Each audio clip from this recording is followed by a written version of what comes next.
Jangan lupa subscribe agar kamu bisa cerdas memahami Islam. Allah memudahkan kita untuk bisa kajian bersama. Insya Allah kita masih melanjutkan tema tentang masalah kurban. Dan yang akan kita bahas adalah syarat menyembelih yang syar'i. Sudah belum ini kemarin? Belum. Yang terakhir apa kemarin?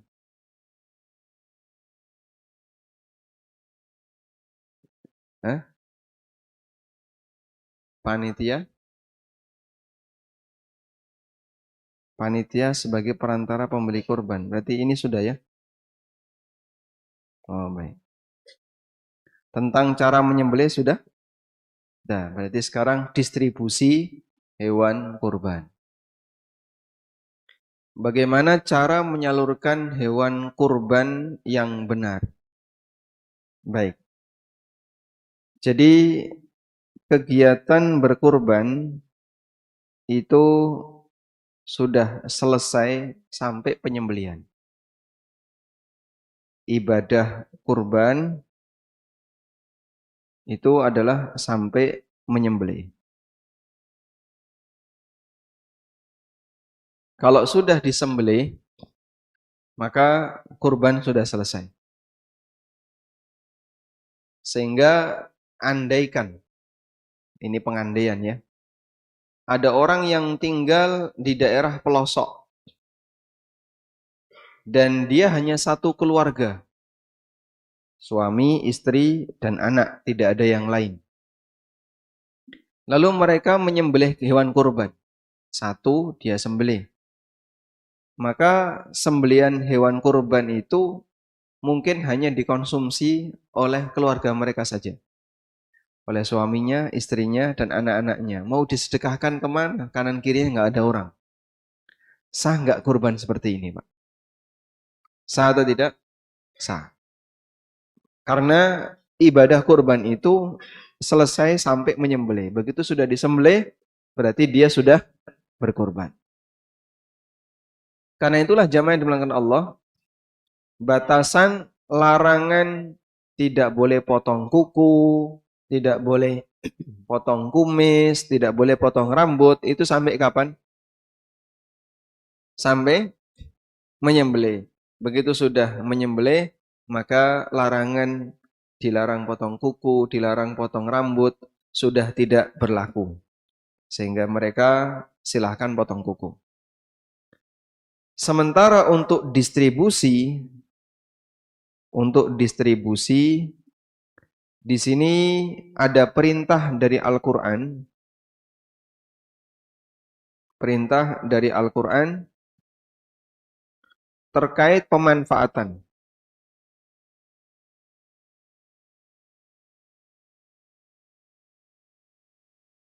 Bagaimana cara pemanfaatan yang tepat untuk hewan kurban? Di situ ada perintah dalam Al-Qur'an. Fakulu minha wa at'imu. Silahkan kalian makan hasil dari hewan kurban itu dan berikan makanan kepada yang lain. Coba kita baca ayatnya. Ada 2 ayat dalam Al-Quran. Ada di surat Al-Hajj ayat 28 dan di Al-Hajj ayat 36. Dua-duanya menyebutkan tentang bagaimana cara pemanfaatan hewan kurban. Kita buka di Al-Hajj ayat 28. Nah, tulis di sini ya. Di Quran surat Al-Hajj. Ayat berapa tadi, Pak? 28 dan 36. Sekarang kita buka ayat 28. Liyashhadu manafi'a lahum wa yadhkuru ismallahi fi ayyamin ma'lumatin ala ma razaqahum min bahimatil an'am. Fakulu minha wa at'imul ba'isal faqir. Liyashhadu manafi'a lahum. Agar dalam kegiatan haji itu mereka bisa menyaksikan aneka manfaat yang akan mereka dapatkan. Wa yadhkuru ismallahi fi ayyamin ma'lumat. dan agar mereka banyak menyebut nama Allah, banyak berzikir kepada Allah fi ayyamin ma'lumat, di hari-hari yang telah diketahui.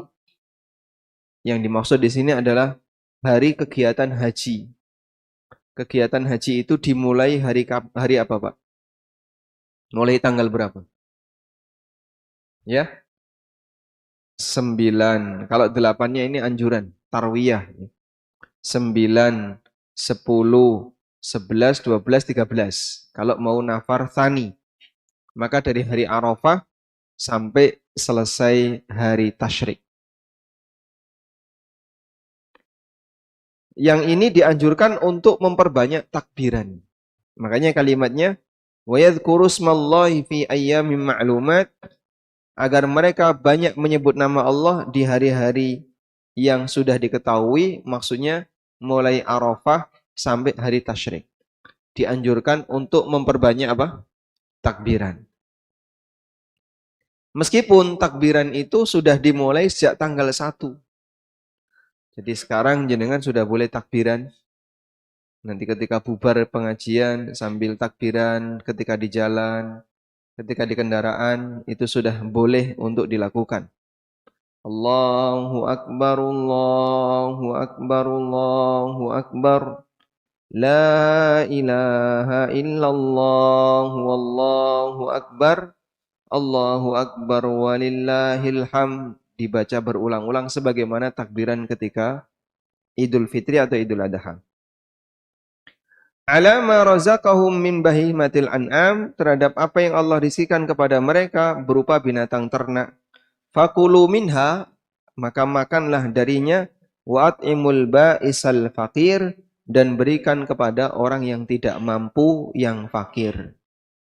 Berarti di sini ada 2 perintah dalam penyaluran kurban. Apa, Pak? Suruh makan, yang kedua suruh bagikan kepada orang miskin. Maka di ayat 28 di situ terdapat perintah.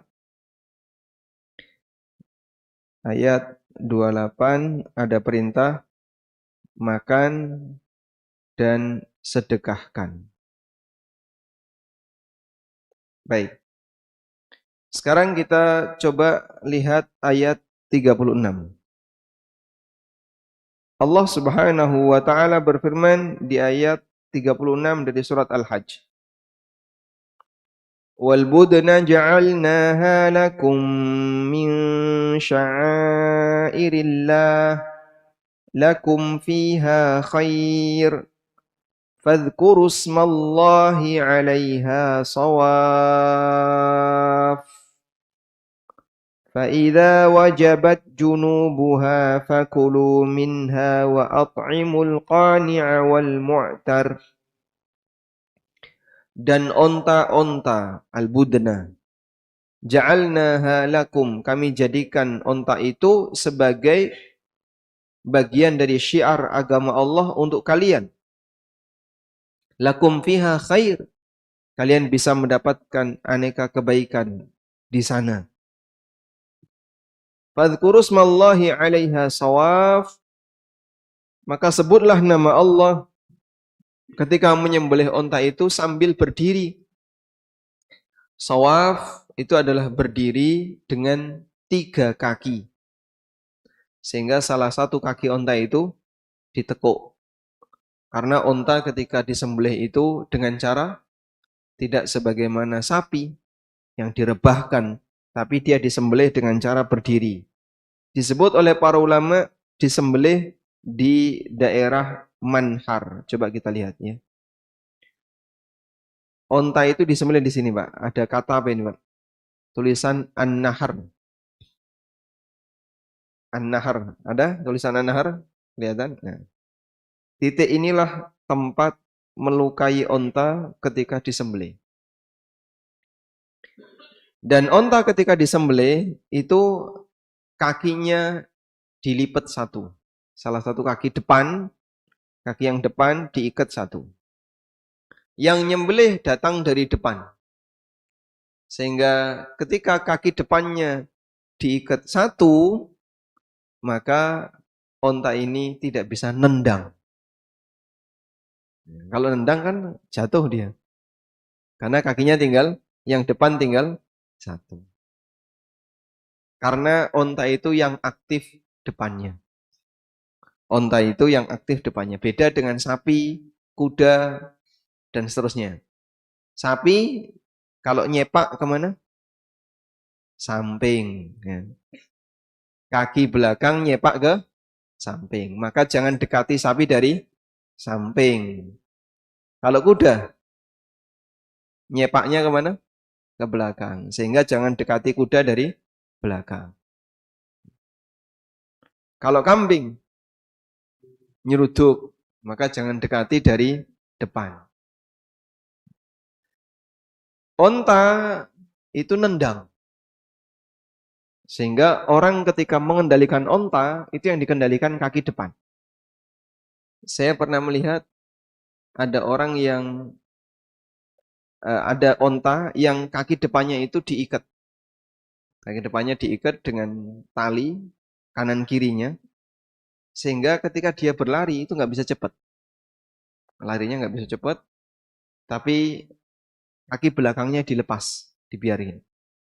Karena ini onta yang paling nakal, maka hanya dia saja yang diikat kaki depannya dengan tali, samping kanan kiri begini. Sementara onta yang lain dilepas. Karena yang lebih aktif dari onta itu adalah kaki depannya. Makanya kaki depannya ditekuk satu. Baik. Fa'idha wajabat junubuha, ketika perutnya sudah jatuh, berarti onta itu sudah mati. Fakulu minha, maka silahkan kalian makan darinya. Wa at'imul qani'a wal mu'tar, dan berikan makanan kepada al-qani', orang yang qanaah. Orang yang qanaah artinya yang enggak minta-minta. Wal mu'tar, dan yang meminta-minta. Orang yang membutuhkan. Sehingga di sini orang yang enggak meminta itu disebut dengan orang yang kaya, statusnya sebagai hadiah, dan orang yang meminta, orang miskin, pemberiannya statusnya sebagai sedekah. Maka di Al-Hajj ayat 36, di situ ada perintah makan, sedekahkan, dan hadiahkan. Tiga inilah pemanfaatan hewan kurban yang disebutkan dalam Al-Quran. Apa Pak bedanya antara sedekah dengan hadiah? Apa bedanya antara sedekah dengan hadiah? Kalau sedekah itu?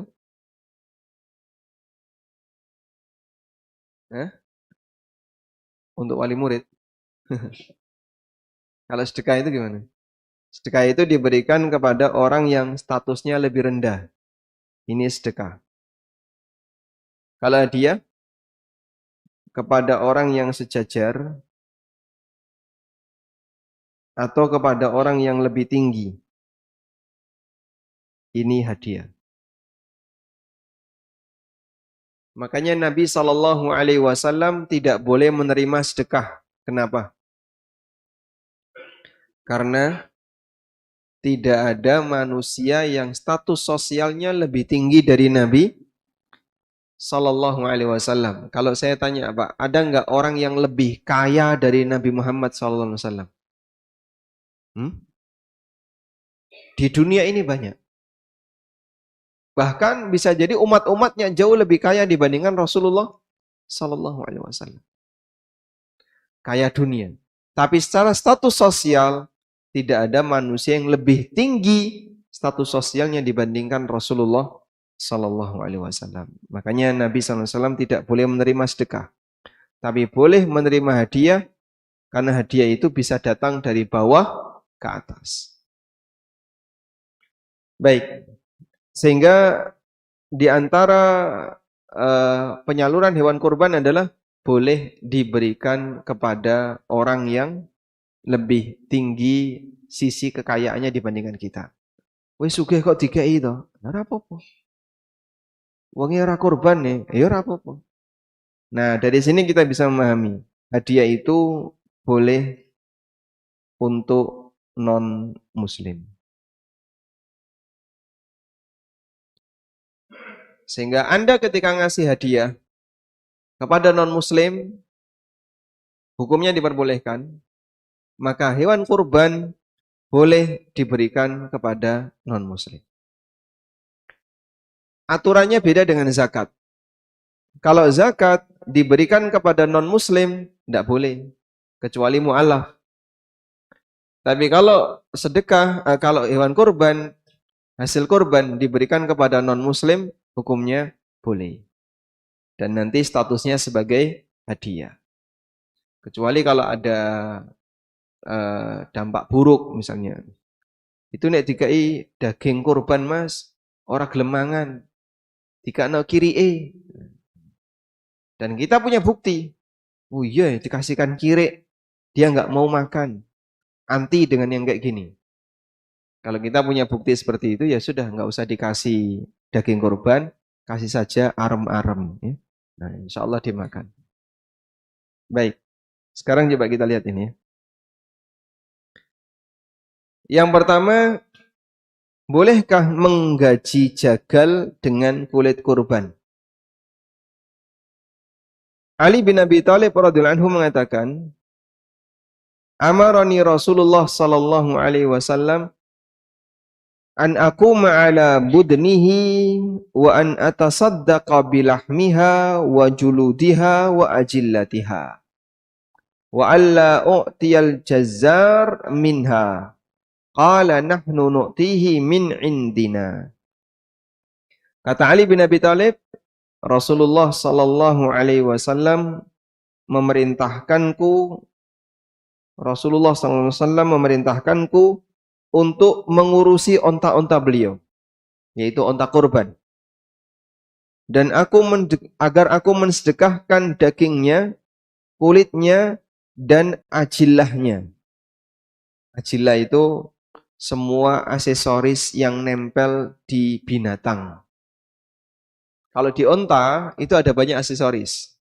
Mulai dari tali kekang, terus taplak yang nutupi punggung. Sebelum dipakai untuk dikasih pelana, itu dikasih apa? Taplak dulu. Kemudian aneka tali-tali yang ada di badannya. Itu namanya ajillah. Dan ajillah ini ada harganya. Kalau bahasa kita ya keluh sapi. Dulu kan nek ndek sapi pedet wis rada gede, arep dikeluhi, tuku tampar keluh. Beli ya Pak ya. Ada harganya dulu. Sekarang sudah jarang yang kayak gini. Mungkin anak-anak kita generasi bawahnya nggak kenal apa yang jenenge keluh sapi ini. Saya masih ingat dulu disuruh belikan tali untuk keluh sapi. Ternyata ada khusus, ada yang jual. Jadi ajillah ini tidak boleh dijadikan sebagai upah. Sehingga misalnya, ya tak sembelih no, tapi nanti iki tak cukup dibayari kiwe rapopo. Itu tidak boleh. Wa alla u'tiyal jazzara minha, dan aku dilarang untuk memberikan upah jagal minha dari onta kurban itu. Qala, Ali mengatakan, nahnu nu'tihi min indina, kami memberikan upah dari uang pribadi. Ini yang benar Pak. Maka dalam penyembelihan hewan kurban tidak boleh ada upah yang diambilkan dari hasil kurban. Dan ini jadi tradisi dan budaya di sebagian tempat. Saya yang di Lamongan ya, dulu itu ada tradisi kayak gini. Nyembelih sapi atau nyembelih kambing itu enggak dibayar pakai duit. Tapi disuruh bawa lulang plus kepala. Sehingga nyembelihnya gratis. Tapi dibayar pakai lulang. Hukumnya apa ini? Enggak boleh. Baik. Sehingga tidak boleh ada kerja yang diupah dengan hasil kurban. Ini kaidahnya. tidak boleh ada kerja yang diupah dengan hasil kurban. Berarti Pak, sekarang coba kita lihat ya. Panitia gelem dadi panitia nek dikei sak kresek.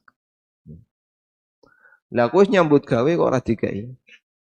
Sehingga ada jatah khusus sebagai panitia karena dia turut serta dalam mengelola kurban. Kira-kira kalau kayak gini boleh atau tidak, Pak? Ada ini Pak ya. Dalam satu rumah ada 5 orang. Suami, istri, anak 3. Anak yang pertama kuliah, anak kedua SMA, anak ketiga SMP. Ya, bapaknya ketua takmir, ibunya ketua PKK.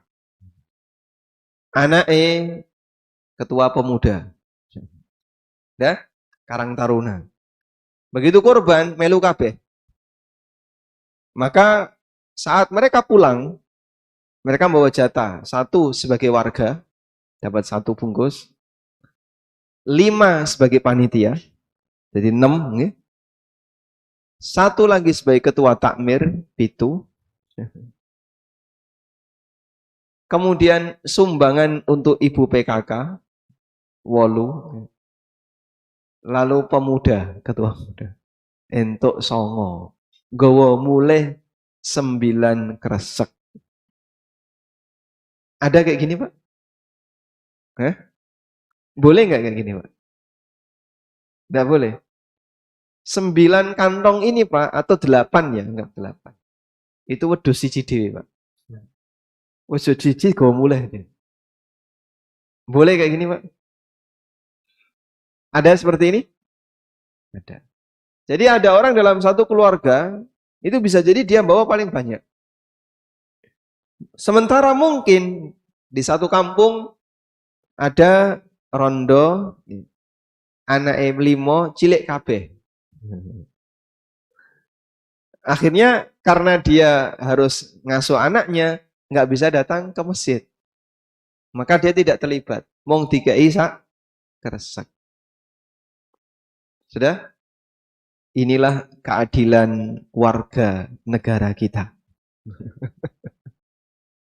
Yang kayak gini sistem yang terjadi di negara kita. Dan kalau ketika seperti ini dielengno Pak.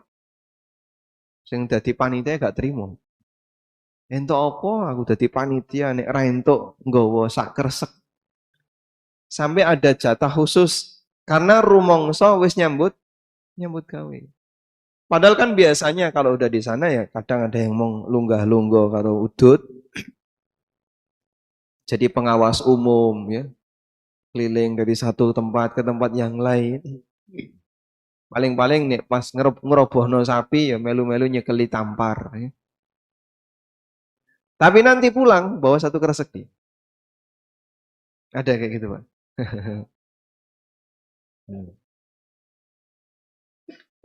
Nah ini terus solusinya gimana? Karena di tempat kita ini kan yang namanya kurban itu kerja bakti. Sehingga dong ngerubung kabeh teko kabeh. Kadang sahibul kurban, dia sudah nyetor kambing, suruh bayar 100.000. Sudah, nanti dia tetap dapat jatah ya, dikasih. Cuman bisa jadi panitia dapat jatah lebih banyak daripada sahibul kurban. Karena dia membawa pasukan lebih banyak. Datang dengan full tim, ya. Suami, istri, 3 anak. Masya Allah. Iso ngentai kabeh. Ya, mungkin ada kebijakan dari takmir. Coba perhatikan ya. Ini kalau dalam rangka untuk pemerataan, maka sebenarnya perhitungannya bukan semata perhitungan siapa yang jadi panitia.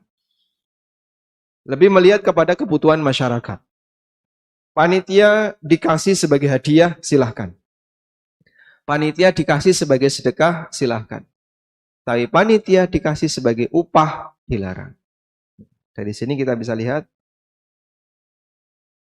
hasil kurban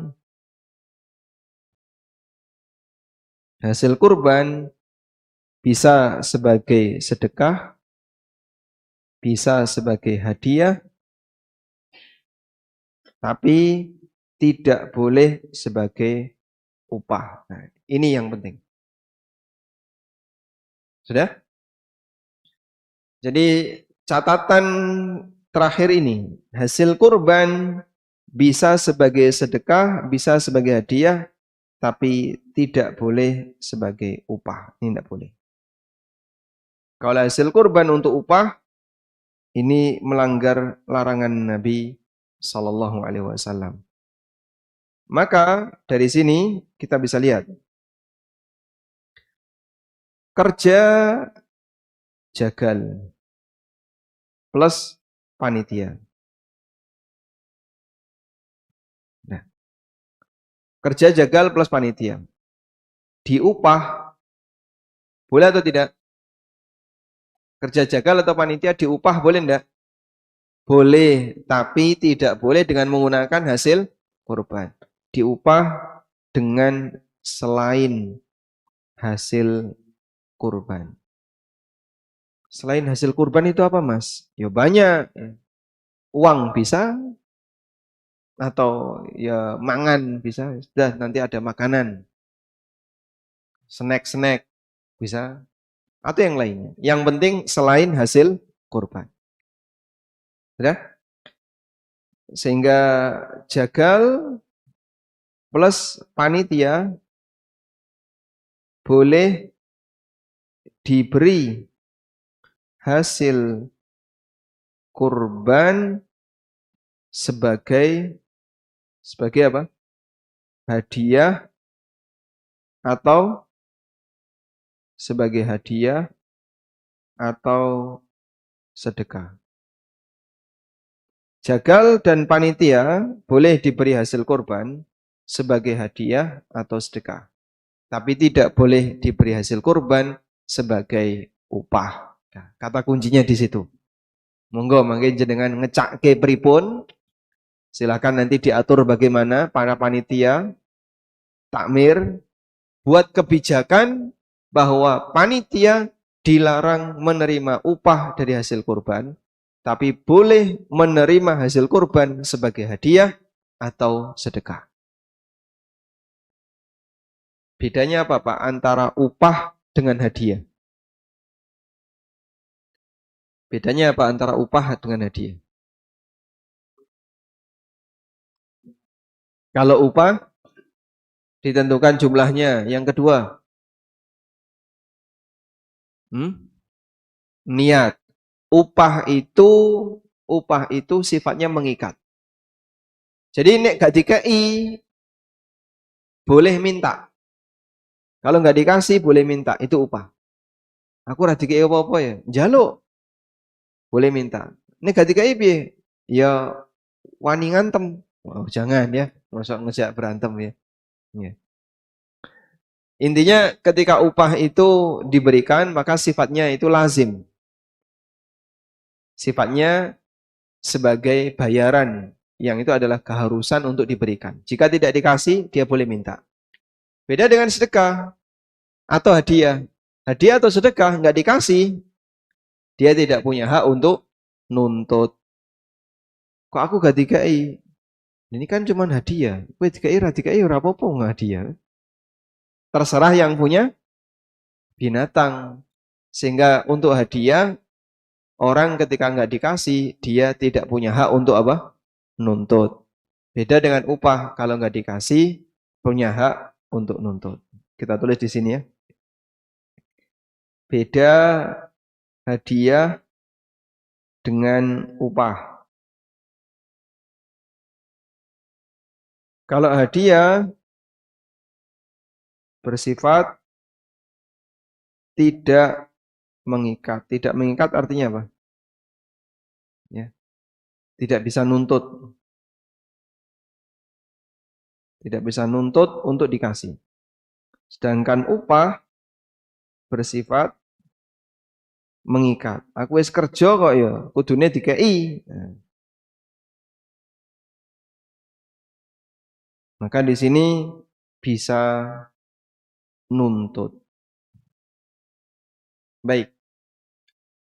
Nah, sekarang panitia itu diupah atau tidak? Panitia itu diupah atau tidak? Ada dua keadaan. Ada panitia inti. Nah ini, kerja paling banyak. Misalnya, ya, bagian penyembelih. Atau bagian, apa ini Pak? Yang ngeleti. Ini pakaian ini. Pokoknya kerja paling banyak. Ini silahkan diupah. Silahkan diupah. Ya, dengan tadi ketentuannya.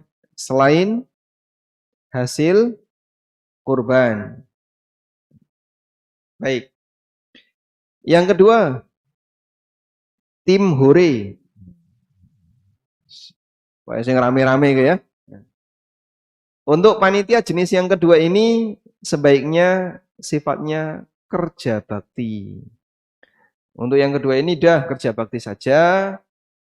Sifatnya sukarela, namanya kerja bakti.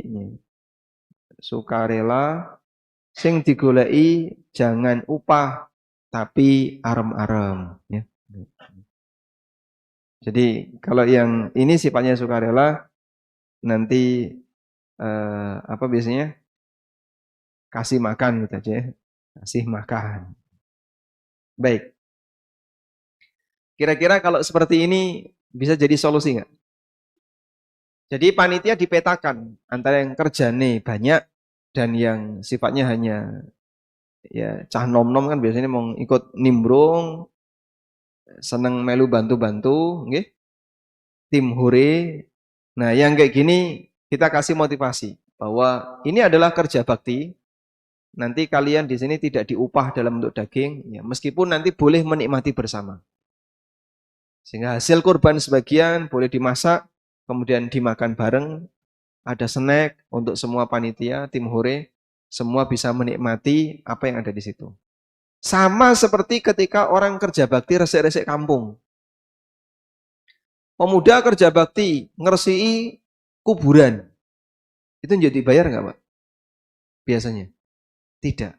Bisa sebenarnya mereka. Berarti sebenarnya panitia kurban ketika mereka dikasih pengertian ini kerja bakti, mereka itu bisa memahami. Berarti di sini kita tidak boleh nyari bayaran.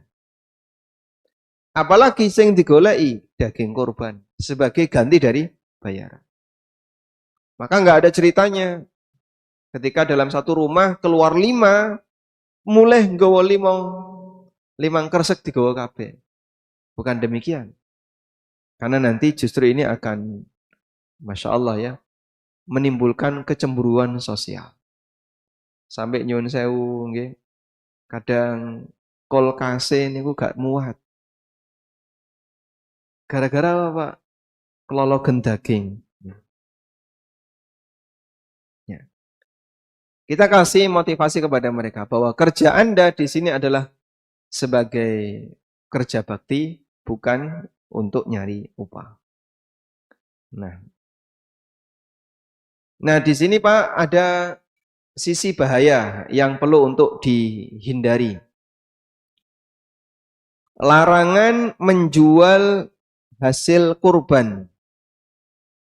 Rasulullah Shallallahu Alaihi Wasallam memberikan ancaman orang yang menjual kulit kemudian uangnya dimanfaatkan pribadi. Ini bisa membatalkan pahala kurbannya. Beliau mengatakan, man ba'a jilda udhiyatihi fala udhiyatalahu. Siapa yang menjual kulit hewan kurban, maka tidak ada kurban baginya, alias kurbannya batal. Menjual kulit hewan kurban, kurbannya batal. Menjual hasil kurban. Ini ancamannya apa tadi? Kurban batal, nggak ada pahalanya. Padahal seperti ini cukup banyak terjadi di masyarakat. Baik. Bentuk menjual hasil kurban itu ada beberapa macam. Yang pertama, dijual langsung. Dijual langsung mentahan. Misalnya kulitnya dijual langsung mentahan. Ini tidak boleh. Yang kedua, ada, saya tulis sini ya, ada dua bentuk. Yang kedua, dijual mateng. Ada orang bakul sate. Pas Idul Adha, kurban wedhus. Akhirnya dia pesan sama panitia, Pak Nyun Sewu, makanya kula pesen sambil ngarep ngguri kiwa tengen. Plus igo, ati karo jeroan. Terus yang ditinggal yang mesin apa Mas? Gini kemauan mong kepala, sikile, karo tulang punggung. Jugaan kabeh Mas. Nah, kemudian ternyata oleh orang ini itu dipakai untuk bahan baku jualan. Ini tidak boleh. Dua ini dilarang. Sampai dalam keterangan Imam An-Nawawi rahimahullah, kalau saya sebagai sahibul kurban, lalu kulit hewan kurban itu tak sama. Setelah saya sama, saya jadikan sebagai tas atau tak jadikan sepatu. Nah, kemudian saya jual dalam bentuk sudah jadi sepatu. Hukumnya apa? Enggak boleh. Meskipun sudah berlalu dalam waktu yang lama. Karena prosesnya kan lama ya. Dari mulai disamak sampai jadi sepatu atau jadi baju atau jadi sandal. Prosesnya lama. Tetap enggak boleh. Karena dalam hal ini termasuk dalam kategori menjual hasil hewan kurban. Baik, selanjutnya.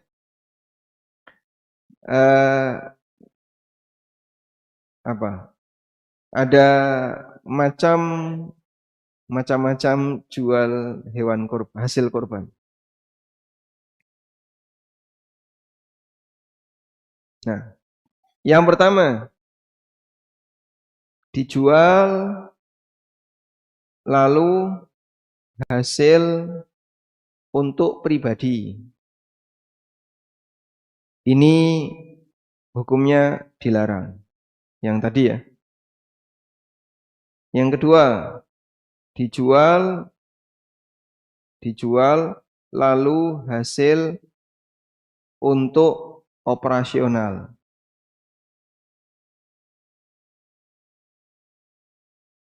Ini apa misalnya panitia jagal harus dibayar. Ya wis itu kulitnya didolen nih. Untuk duit piro kayak no mereka.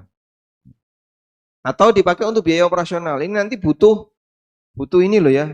Butuh biaya pengadaan kresek. Kemudian apa lagi? Tenda, ya, pisau dan seterusnya. Akhirnya oleh panitia kulitnya dijual. Nggo tuku kresek. Nggo tuku kresek, nyewa tenda, beli pisau dan seterusnya. Nah, kalau seperti itu berarti ini sama dengan upah dari hasil kurban.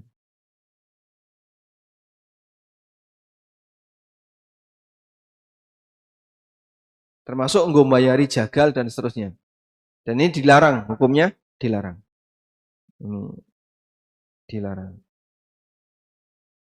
Udah. Yang ketiga, dijual lalu hasil disedekahkan. Untuk yang ketiga ini ada dua pendapat. Misalnya ya, kulit sapi, kulit kambing kumpul no kabeh, terus bakul teko. Akhirnya tawar-menawar, deal di harga sekian. Wis Pak, bayar. Ya. Langsung uangnya diserahkan ke fakir miskin. Atau ke siapapun yang butuhkan. Ini ada dua pendapat. Pendapat pertama, boleh. Dan ini pendapat Ibnu Umar. Dan ini dibolehkan oleh Imam Ahmad. Pendapat kedua, tidak boleh. karena sudah menjual sebelum disedekahkan. Sehingga tidak boleh yang seperti ini. Baik. Dan wallahu ta'ala alam, kalau misalnya terpaksa takmir harus melakukan seperti ini, maka Anda bisa mengikuti pendapat Ibnu Umar yang membolehkan jual lalu hasilnya disedekahkan. Nah, sekarang boleh nggak hasilnya untuk nutupi operasional takmir? Nggak boleh. Itu sama seperti nomor 2. Nomor 2 ini nggak boleh ya. Misalnya, biasanya kan kalau korban nanti harus pasang deklet, terus pasang terpal. Modal pertama dari kas takmir. Kemudian nanti kas takmir itu digantikan oleh panitia korban kalau sudah terjual hasil kulitnya. Kulit, kaki-kaki dijual semua. Dapat uang dipakai nutupi kas takmir. Ya ini sama seperti nomor 2. Berarti ada pemanfaatan hewan kurban yang digunakan untuk biaya jasa atau biaya operasional. Dan itu tidak diperbolehkan. Baik. Nah terus Pak, untuk pengadaan-pengadaan seperti itu dari mana? Ya bisa dari sahibul kurban, tapi kalau sekiranya keberatan, sebaiknya itu diambilkan dari iuran warga. Kita jadikan ini sebagai agenda bersama, kayak Idul Fitri, Idul Adha itu ya. Sehingga biaya operasional itu diambilkan dari iuran warga. Seperti 17-an, kan? Biasanya pemuda itu keliling. Ngapain Pak keliling? Jimpitan ya. 100.000, 200.000 jimpitan kalau 17-an kan gede ya. Sehingga dia ngambil 100.000, 200.000 dikumpulkan, nanti dipakai untuk kegiatan masyarakat. Nah, kurban juga bisa seperti itu. Sehingga kami sarankan di sini ya. Ini sekaligus sebagai tambahan. Biaya operasional. Sumbernya dari mana? Sumber dari mana? Pertama, tidak boleh diambil dari hasil kurban. Biaya operasional tidak boleh diambil dari hasil kurban. Contohnya kayak tadi, kulit dijual lalu dipakai untuk menutupi biaya operasional. Ini tidak boleh. Yang kedua, tidak boleh diambil dari kas masjid. Ini tidak boleh, ini pelanggaran. Termasuk sikap tidak amanah dari takmir adalah menggunakan kas masjid untuk operasional kurban. Kok bisa Pak? Ini umum loh Pak, rata-rata kayak gini. Tidak boleh. Kenapa tidak boleh? Karena kas masjid itu kan infak dari siapa? Jamaah. Pas Jumatan atau pas sholat 5 waktu. Dan itu ikrarnya, akadnya adalah untuk operasional masjid. Maka kalau takmir menggunakan itu untuk kegiatan di luar operasional masjid, pelanggaran. Dan kurban itu bukan bagian dari operasional masjid. Makanya tidak boleh menggunakan kas masjid untuk operasional kurban. Lalu yang ketiga, boleh dari uang pribadi. Boleh dari uang pribadi siapa? Sahibul kurban. Pak, tapi yang mesaknya Pak, banyak sekali nanti kebutuhannya. Terlalu tinggi biayanya. Baik. Yang keempat, boleh dari iuran warga. Nah, 2 inilah yang saya sarankan. Jadikan ini sebagai solusi agar duit takmir nggak dipakai untuk korban Karena kan kita jarang yang kayak gini, korban kok iuran dari warga. Karena kebutuhannya besar, ini kan anggap saja sebagai kegiatan kampung. Sama seperti sholat Id, sama seperti ketika 17-an, iuran warga nggak ada yang nolak. Kita buat kurban seperti itu. Butuh deklit, butuh terpal, butuh plastik, butuh pisau, butuh ini, butuh ini. Nah ini semuanya nanti akan jadi jadi fasilitas untuk kurban, terus inventaris takmir. Setiap tahun keluar, nanti disimpan lagi, diresiki, disimpan. Tahun depan keluar lagi, diresiki, disimpan lagi. Dengan demikian, maka inventaris ini berlaku sepanjang masa. Selama tidak rusak. Wallahu a'lam. Walhamdulillahirabbil alamin. Semoga ini bermanfaat dan kita berharap mudah-mudahan Allah Subhanahu wa taala menjadikan kurban kaum muslimin diterima oleh Allah Subhanahu wa taala. Nah.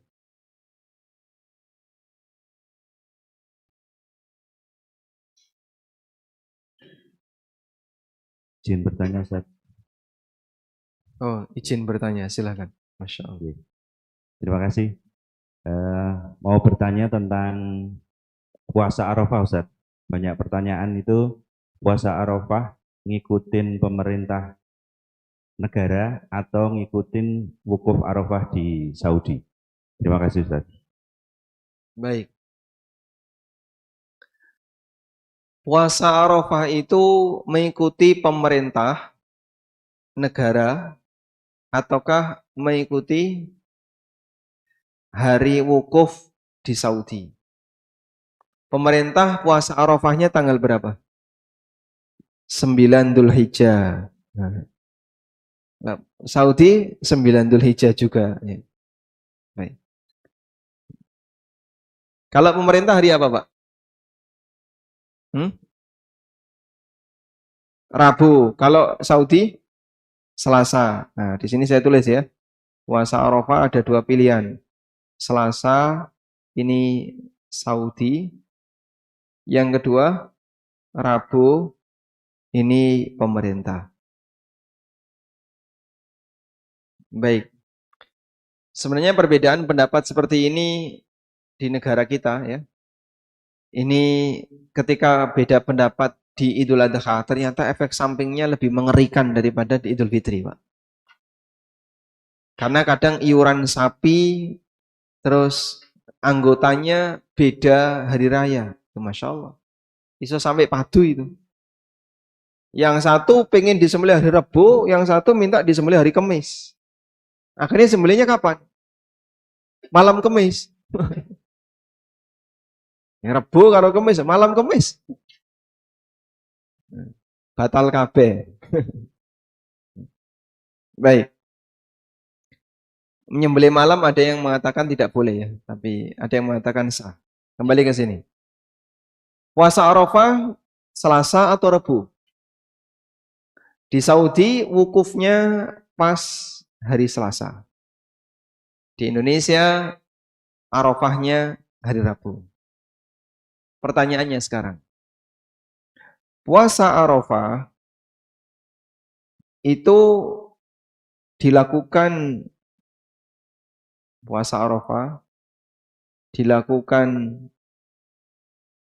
karena menepati wukuf ataukah karena tanggal 9 Dzulhijjah? Baik. Yang lebih tepat yang mana? Puasa Arafah itu karena wukufnya atau karena 9 Dzulhijjahnya? Sebentar dulu sih. Yang menjawab puasa Arafah karena wukuf, yang jawab nomor 1 angkat tangan. Wah. Baik, cuma ada beberapa pendapat ya. Yang menjawab karena tanggal 9 angkat tangan. Wah, jumhur. Jumhur berpendapat karena tanggal 9. Baik. Memang ada 2 pendapat dalam hal ini. Dalam hal ini ada 2 pendapat. Pendapat pertama mengatakan bahwa puasa Arafah itu dilakukan karena menepati wukuf.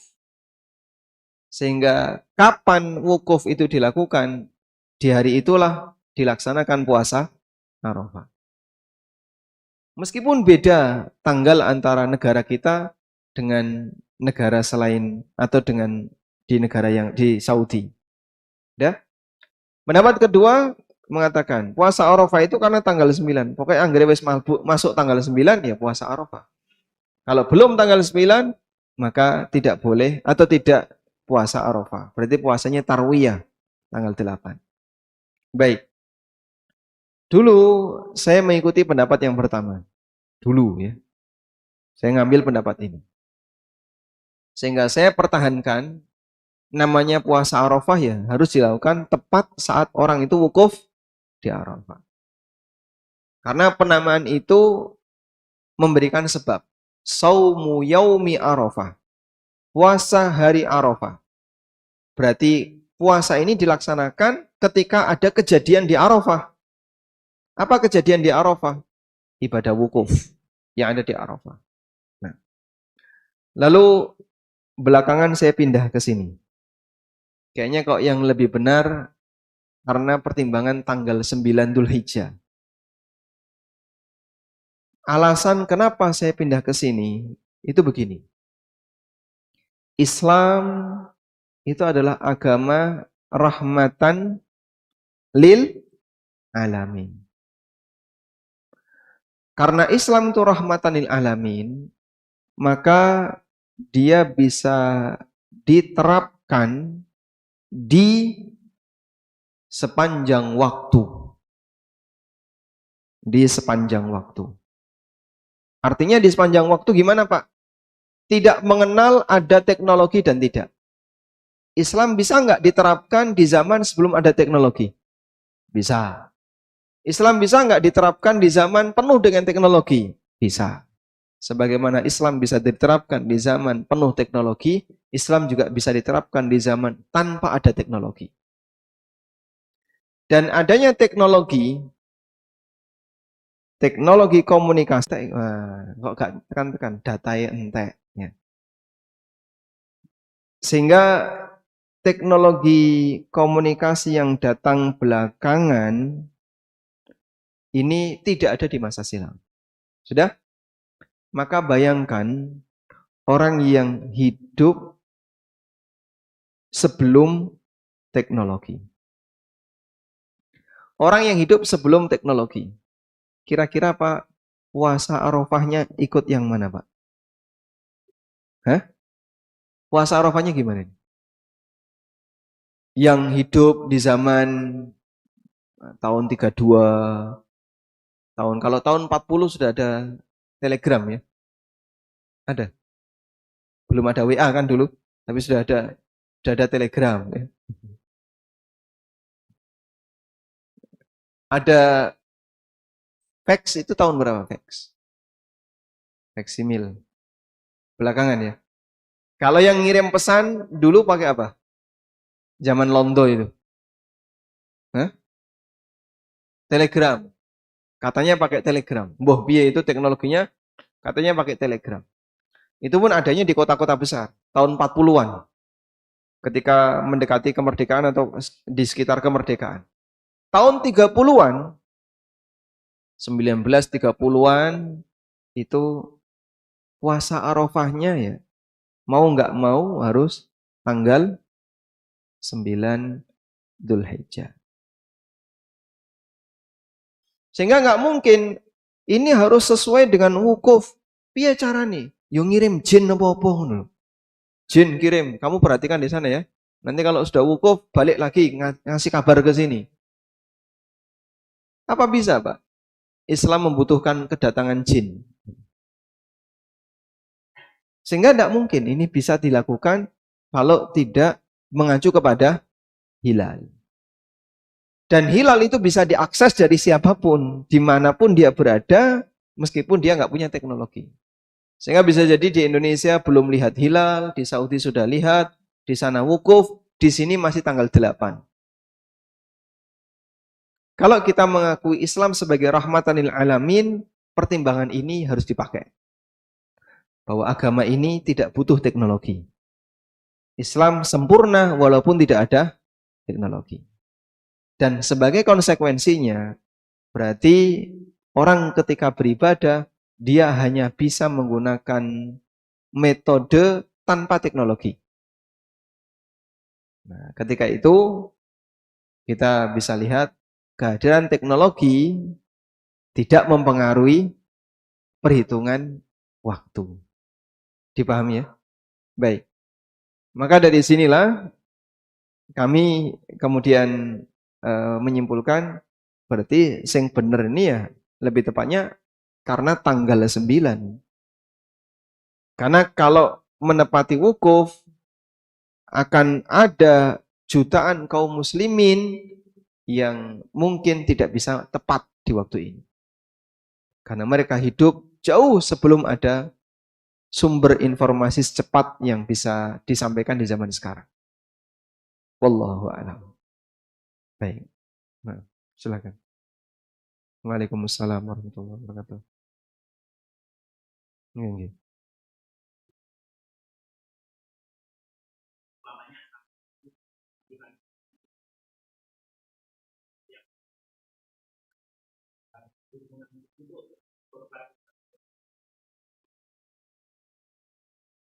Oh, baik. Untuk biaya operasional diambilkan dari iuran sahibul kurban. Itu boleh atau tidak? Jawabannya boleh. Nah, seperti tadi sudah kita sampaikan bahwa biaya operasional bisa diambilkan dari iuran pribadi sahibul kurban. Nah, ini bisa include misalnya iuran sapi regane 3,5 ditambah 200.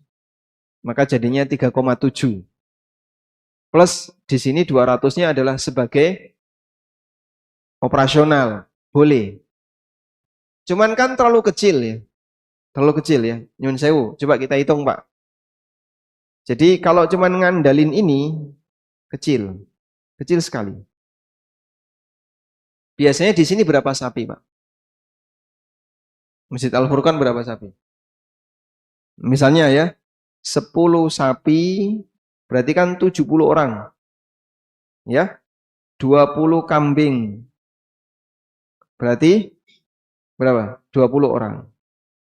20 orang. Total 90 orang. Udah? Mau ditarik iuran berapa? Semuanya 200. Semua 200. Kambing maupun sapi 200 ya. Kalikan 200.000. Berapa ini, Pak? 18 juta. Baik. 18 juta untuk bayari jagal 10 sapi. Berapa jagal satu itu? Satu sapi berapa? 600. Berarti 6 juta sendiri. Kambing sukarela dibayar 100 misalnya ya. Maka kambing 2 juta. Berarti jagal tok itu 8 juta. Sisa 10 juta. 10 juta sewa tenda, gelar tiker, snack, plastik, mungkin nggak cukup. Ya kalaupun cukup ya hemat sekali gitu ya. Nanti panitianya kon poso. Mungkin ya. Karena terkadang kebutuhannya lebih besar. Ini kalau korbannya banyak, Pak. Nah, kalau di satu masjid sapi ini mau telu, ya, tapi warganya 300. Itu jadi iurannya terlalu kecil. Makanya mungkin bisa ditambahkan dari iuran warga untuk membantu agar tidak terlalu memberatkan sahibul kurban. Wallahu a'lam. Pencekap? Ya? Masya Allah. Satu lagi. Boleh nggak ini? Oh boleh. Ya? Izin takmir dulu saya. Karena sudah lewat waktu. Ya, izin jamaah. Ini gimana yang ini? Ini banyak lagi nih. Hah? Loh, ini loh, Masya Allah. Baik, bagus sekali ini.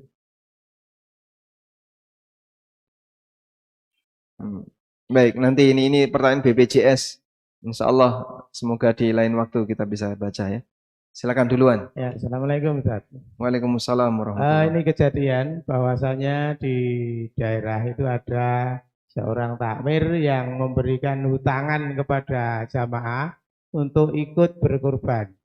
Jadi kurban itu diutangi dulu. Nah, nanti nyaur, tetapi uang ini uang kas masjid, Ustaz. Yang dipakai ngutangi uang kas masjid? Iya, kasnya masjid. Ini boleh atau tidak, Ustaz? Terima kasih. Assalamualaikum. Waalaikumsalam warahmatullahi wabarakatuh. Nah, kalau kurban pakai utang itu boleh ya. Kurban pakai utang boleh. Coba kita lihat di sini. Wa qala Sufyan Ats-Tsauri bercerita. Dulu Abu Hatim berutang untuk membeli seekor onta. Lalu ada orang yang bertanya, "Kamu utang untuk membeli seekor onta?" Faqala, beliau mengatakan, "Karena aku mendengar Allah berfirman, lakum fiha khair." Kalian akan mendapatkan banyak kebaikan dari onta-onta itu. Sehingga sampai direwangi utang untuk bisa menyembelih onta. Maka ini bukti bahwasanya, dan ini ulama yang disebutkan dalam tafsir Ibnu Katsir kisah ini. Ini salah satu di antara bukti bahwa kurban dengan utang hukumnya boleh. Cuman yang jadi masalah, boleh nggak pakai uang kas takmir? Jawabannya, boleh asal minta izin ke seluruh jamaah. Jadi pas sebelum Jumatan itu, dikasih pengumuman. Ya. Para jamaah sekalian, ya, kami mohon izin bahwa uang kas masjid ini akan kami utangkan kepada jamaah yang mau kurban. Nek gak dibalang sandal, lanjutkan. Karena ini pelanggaran uang milik umat.